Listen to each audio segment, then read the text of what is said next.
with the first gesture.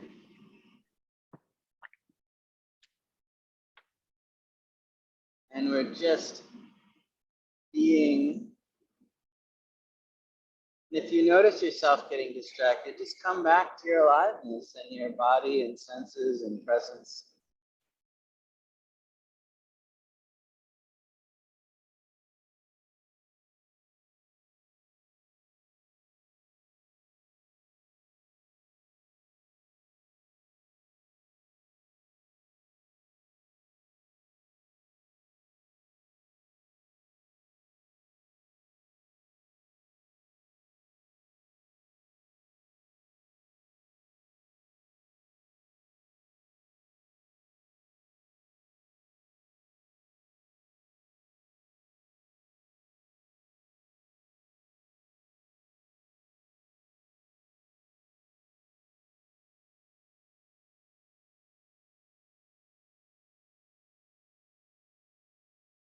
And moving into the second gesture, connecting with poignancy of impermanence.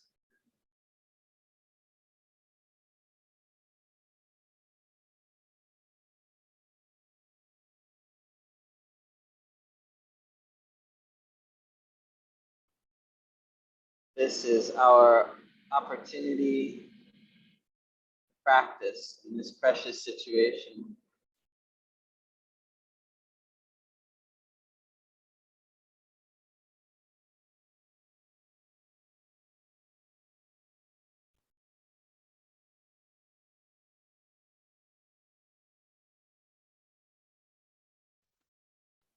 And then moving into the third gesture, feeling our lives, our particular journeys,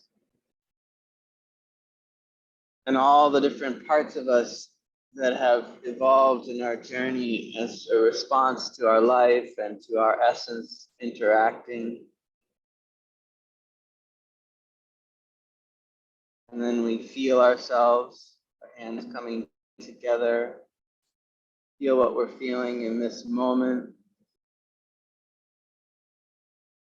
And just sort of having a curiosity and an openness to how we can mix our inspiration and motivation with all the parts of ourselves and our history and who we are.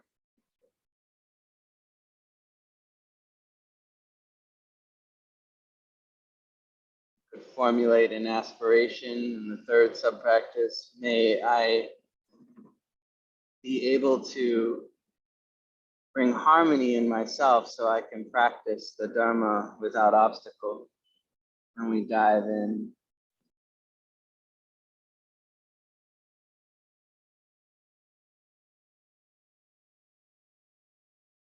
Moving into the fourth gesture, we're going to mix our motivation with our parts, the parts of us just connecting and saying, hey, we're practicing this section of mixing motivation and our whole self. How can we get a gentle agreement, harmony with ourselves to move forward into the practices?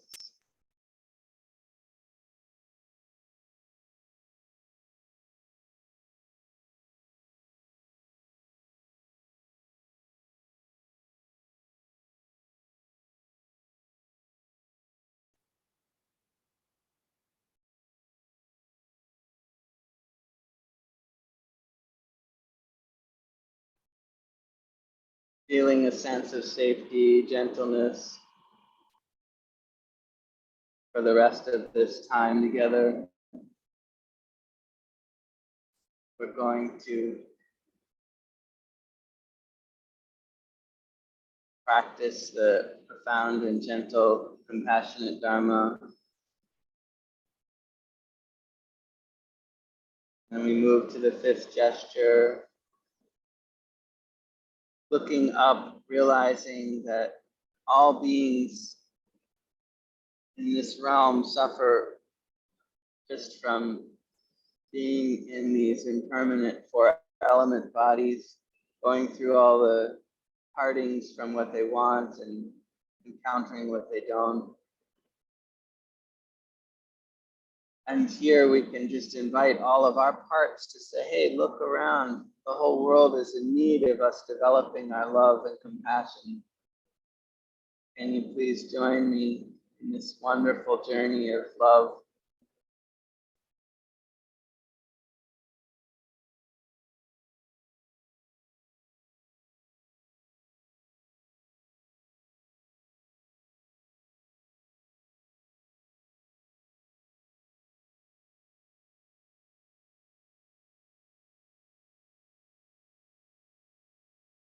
Now we move to the sixth gesture, mixing mind and space, realizing that the body is space itself. It is the fifth element pervading the four elements. And that awareness, our aliveness that we've contacted in the first gesture, and the space that we're in are not two different things.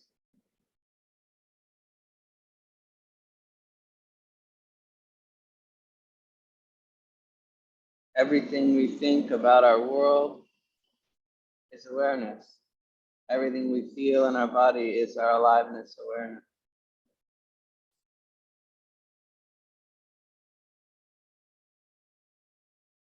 Our idea of space is just awareness, aliveness. The experience, the sensation of space is awareness, aliveness. Can they be separated? They're only separated when we believe they are by thoughts, but when we experience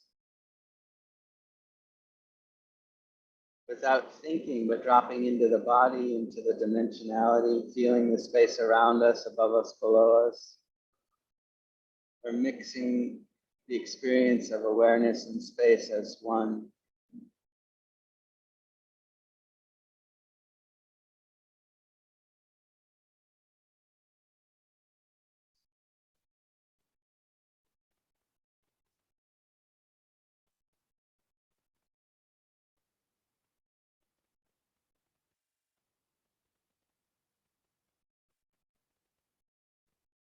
Mixing our motivation with all the parts of us, or our parts with all of our motivation, leads us into mixing aliveness and space. The natural intelligence of aliveness knows that our body is sensationally our region of the field of awareness, but also that we share this space and awareness with all other beings, this aliveness. Aliveness is the nature of awareness.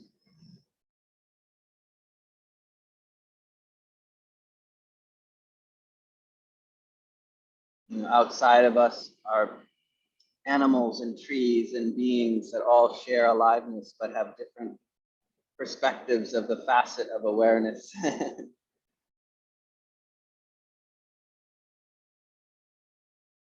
But they're all in the same space.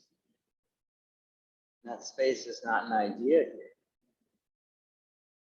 It's a feeling. Feel the space as your aliveness.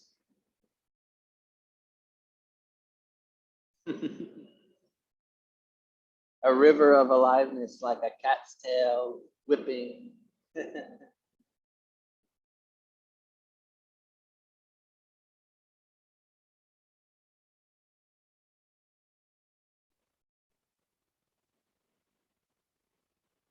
Relaxing, perhaps doing the triple ah.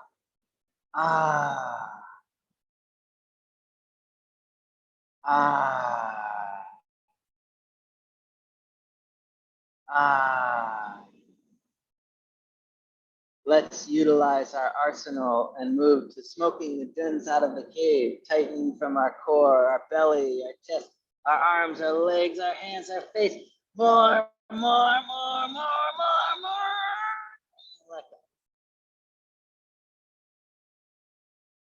Notice how space awareness is one thing.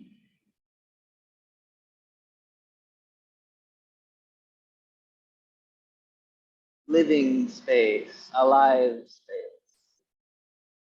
It's yummy, blissful. well-being. And from this, we move into the seventh gesture and the third section, mixing suffering and compassion as one taste. As we move our arms, our hands out and breathe out love that wants to remove suffering. Then we bring our hands in with love that wants to remove suffering.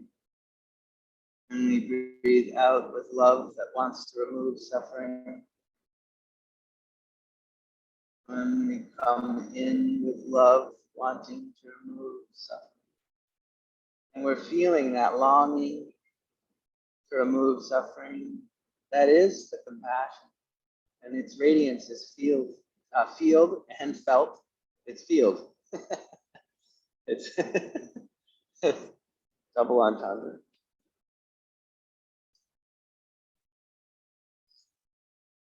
And now we just bring anything in our world, in our life, in our awareness of the shared aliveness. Anywhere there is suffering in that matrix, it rides into our perfect fusion reactor of the sun of our heart and is sent back out as love. There's no waste, no pollution.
Now we bring our hands together in the pecor, swirling, and then we just come back to our heart with our hands like the fifth gesture.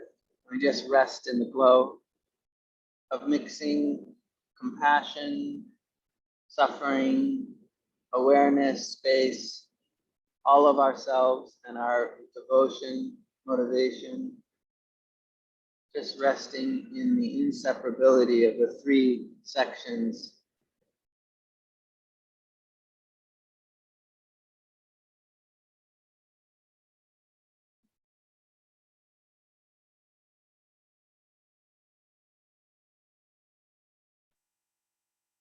You may feel a sense that you're radiating.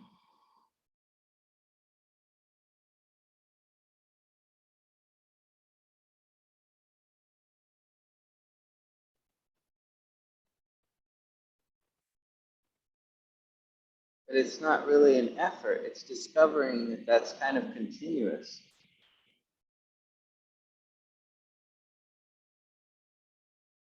Sometimes we could say we are luminous beings, we are always shining, whether we notice it or not. It is in our nature to emanate, radiate, share, pervade, shine our nature outward to others and towards what we are a part of.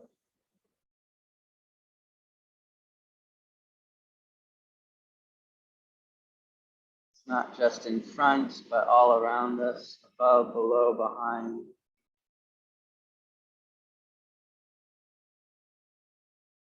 Sense of spaciousness, The centerless center is a sense of neither here nor there, a sense of everywhere but nowhere. People try to describe it in all these ways, right? But however you describe it, the conceptual mind tries to figure it out and says, well, how do you do that? How can you be shining in all directions? And it's like, well, you're not from your head. It's like the warmth of your body does it without you thinking. Your nature does it without you thinking. So we can't think our way into this. So we don't have to. Isn't that great news? You don't have to imagine some impossible centralization. You just have to relax of space love. I'm not centralized. As a field of space love aliveness,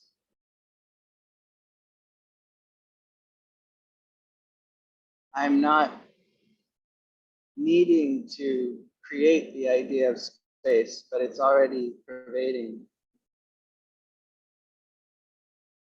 In some sense, it may well be shining or radiating. It's none of our business. It just happens. We don't have to do anything about it.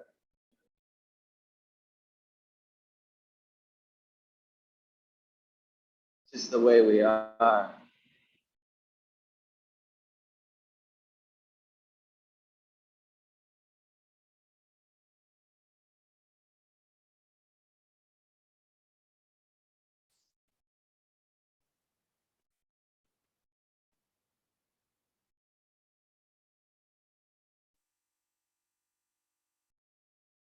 Just like other beings' eyes widen and light up when you look at them and they want to connect.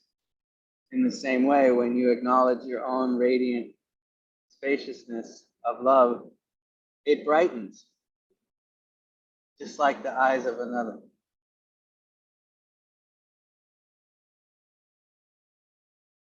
It likes to be acknowledged by you, if that makes any sense. Kind of a paradox.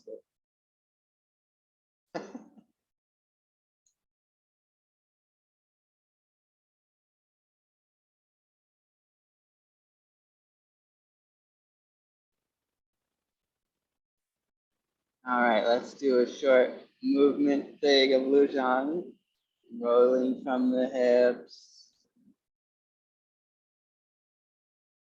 changing directions, rolling the shoulders up and back, up and forward, dropping the head, looking to the left, dropping the head, looking to the right, dropping the head, looking to the left, dropping the head, looking to the right.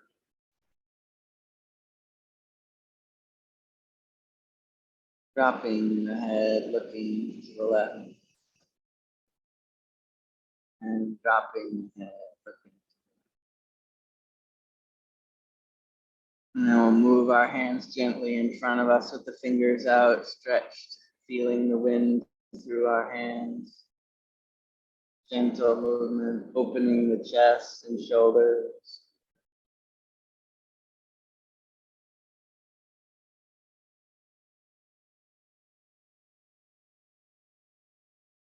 Feeling that soothing quality of the fingers through the air is an instruction on how to feel the soothing gentleness of flowing energy inside of us.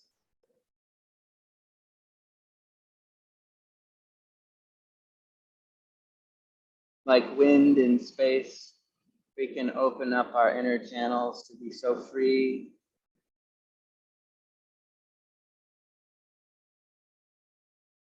That's what mixing awareness and space does.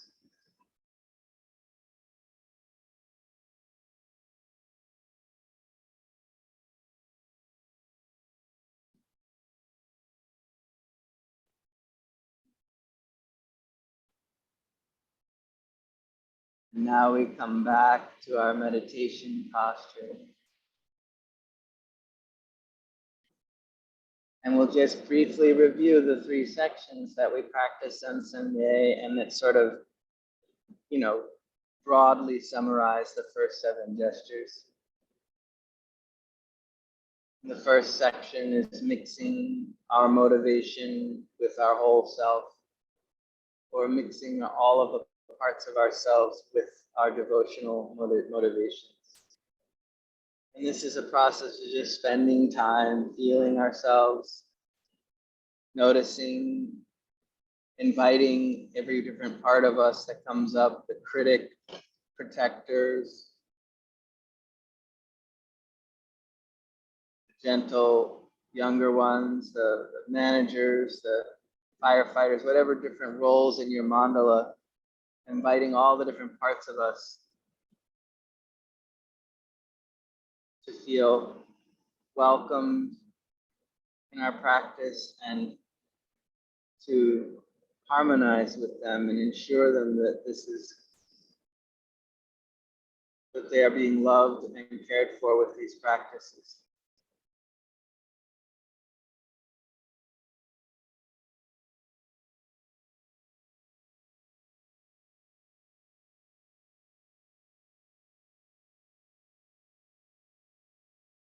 Conversely, if our motivation has any aggression in it, these parts of us will let us know and feel it and say, hey, I don't like how this is scary or this is weird. And then you can kind of feel, is my motivation a little bit strident? Maybe I could soften a little. And my parts might say, oh, that's better. So either way, we might learn something.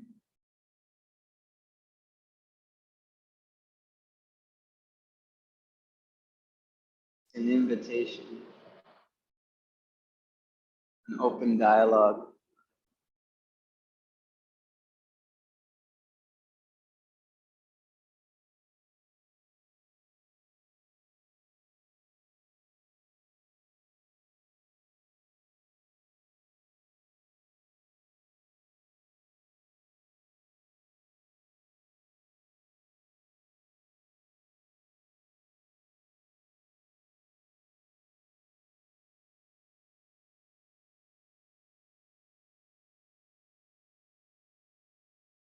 Now we move into the mixing our awareness and mind, body with space.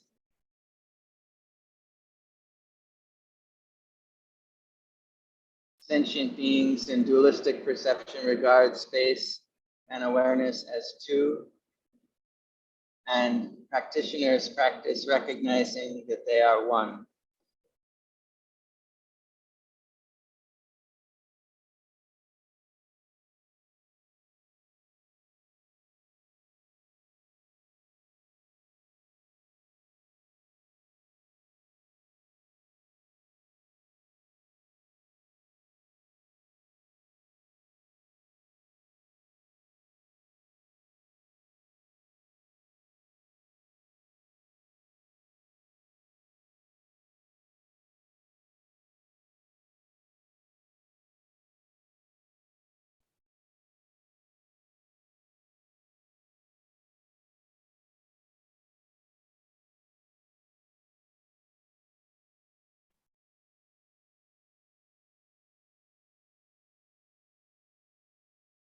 This means that when we're practicing like this, we feel the space around us, and any thoughts we have about location here and there, this and that, we know all those thoughts are awareness, and we know all of that is also mixed with basic space of being.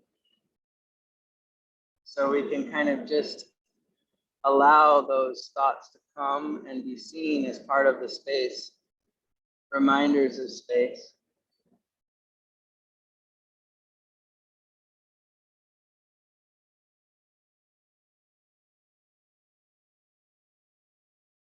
And then we move into mixing suffering and compassion.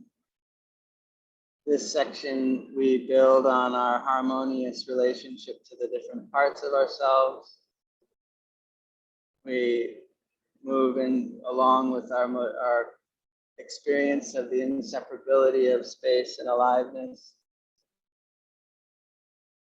And from that ultimate bodhicitta and relative care for our identity and our journey, our path, we then invite the inseparability of suffering as compassion. We rouse the laksam and think, may I remove others' suffering with my love. And in thinking that, we rouse that feeling and we keep stoking that ember.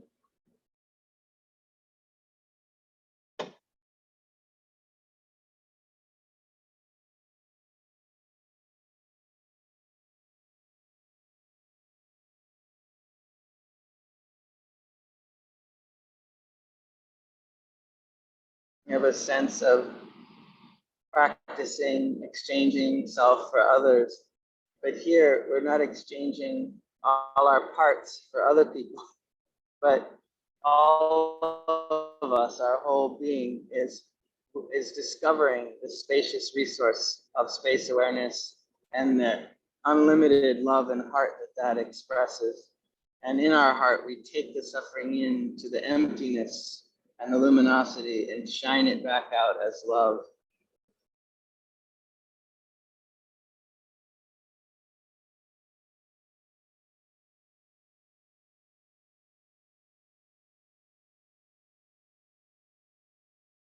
Emaho.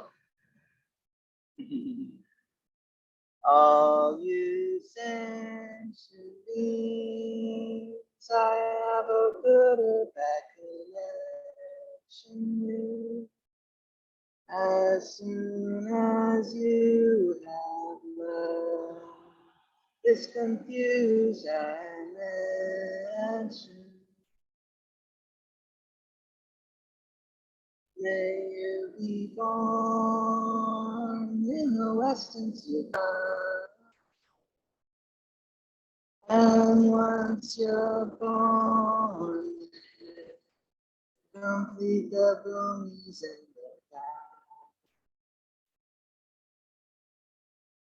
the day. Have a wonderful day. Yeah, celebration. Hey, Maho. Thank you, Nick. Thank you, Janet. Thank you, Stephen. Thank you, Janet.